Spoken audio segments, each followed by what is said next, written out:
Okay? I caught pneumonia. I had to go into the hospital on the Fort Leonard Wood Post down there. It wasn't the nicest hospital, but it was Yeah. okay back.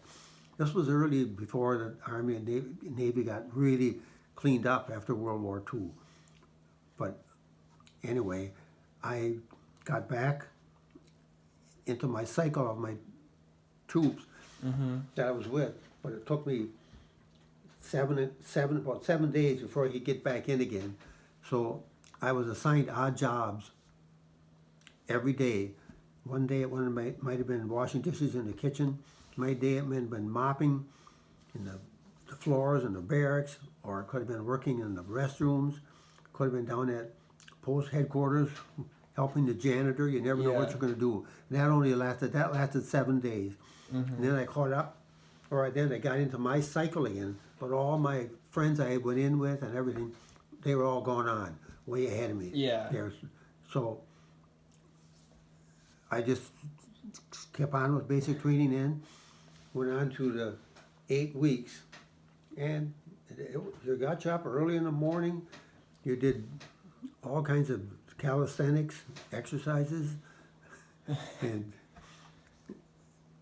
it was just, the weather was so cold at that time in Missouri. The winters down there are not the greatest. Yeah. And I was recovering from pneumonia, but they said I was okay, so I had to go out and do all the stuff, and it was pouring rain and sometimes mixed snow. We had these targets set up in a big round circle, and they had all different size things, and you had to fire away at them and then reload as fast as you could, and refire again and see how you were doing. And then after you got done with that, they might have a mile run for you to do or something like that, maybe 2 miles. And, and each day of each week till you completed the 8 weeks it got harder. Oh, so the last week was the hardest week? The last week was probably the hardest week, and then we finally. One of the big things that I hated was called preliminary rifle instruction, and there was a big target in the center, and we were all lined up around this thing, and we were told when we would shoot, and I don't think we had real live ammunition. I think it must have been not non-combustible. Yeah. But anyway, one time I was all around in this thing called the preliminary rifle instructions, a big round circle with the target in the middle, and so many people had been going there so much that a trench kind of got around the area where you had to lay down and fire your gun at the thing. And in my case, and it was filled with probably about maybe 2 inches or 3 inches of water. Yeah. And the sergeant said, "They're training you." They didn't care. One was walking by me, and I'm holding my rear end up in the air a little bit so I won't get all soaking wet.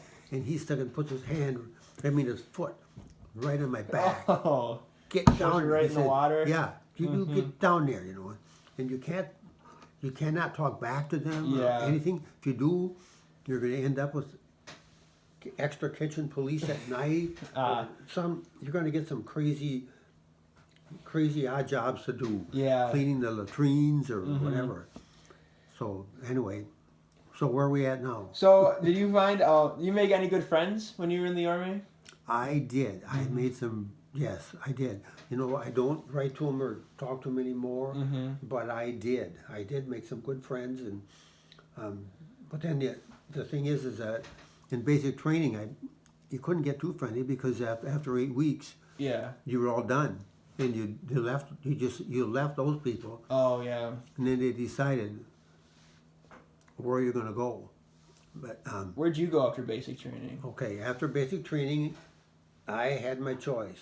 I could have gone out to I can't think. One of them was Fort Belvoir, Virginia, and the other one was out in I think one of them was Camp Gordon, Georgia. It was called camp, and the other one was way out. I can't think of the name of the fort. I think it was in Colorado. Pretty sure it was Colorado, And so the one I chose was Fort Belvoir, Virginia. It was close to the state's capital, to the United States capital, and I could actually get a Greyhound bus and go and get up there in probably 9-10 hours maybe. But but I wanted that, and so that's where I took my training at. Now what was that? What else was I supposed to do? Well, so how did you stay in touch with your family when you were out in Virginia or basic training? Well, mostly by writing correspondence. I mean, telephone, we hardly ever used a telephone back then. And the main thing was writing. I wrote letters home all the time. In fact, I still kept some of my letters that I got from my parents, and they kept some that they got from me. That's cool. Right, I know. So how did you figure out the war ended? Or not the war, but like your service? When it ended? Yeah, like what did you...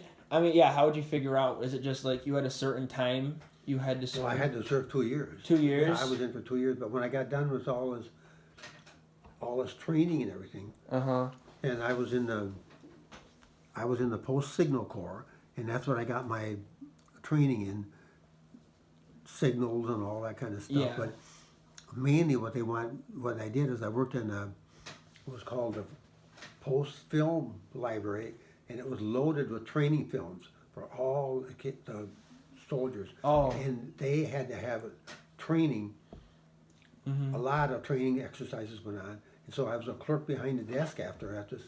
And they'd come in with the film that they wanted, or the films and everything. They had to sign out for them. I'd go to the different racks and deliver their films to them. So actually, once I got out of basic training and out of my other training was 8 weeks at Fort Knox, Kentucky. Oh, really? Yeah, I went to Fort Knox, Kentucky after I went after I went to Missouri.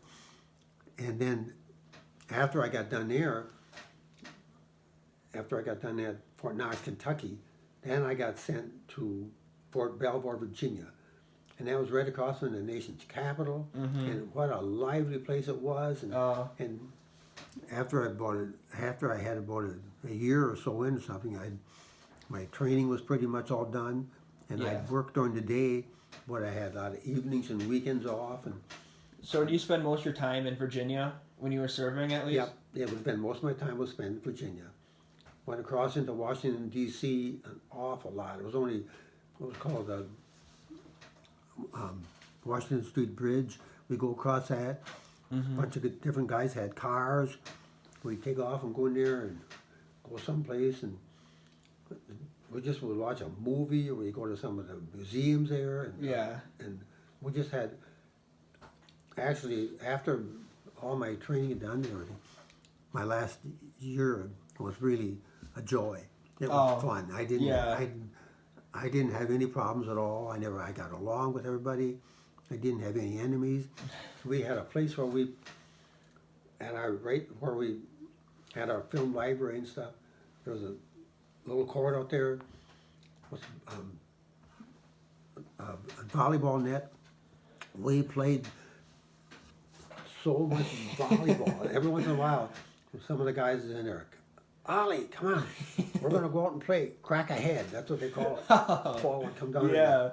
And let's go and play crack a head. And then they got to just keep their eye open if any customers come in to get films or anything. Yeah. We did that every day. We had at least one game, and sometimes we had 2 or 3. That was back in my days when I could jump. Yeah. At 88 years old, don't ask me to do anything. Okay. Was it hard returning back home? Like when you got back home to civilian life? Was that hard? Or actually, it wasn't. No, it wasn't.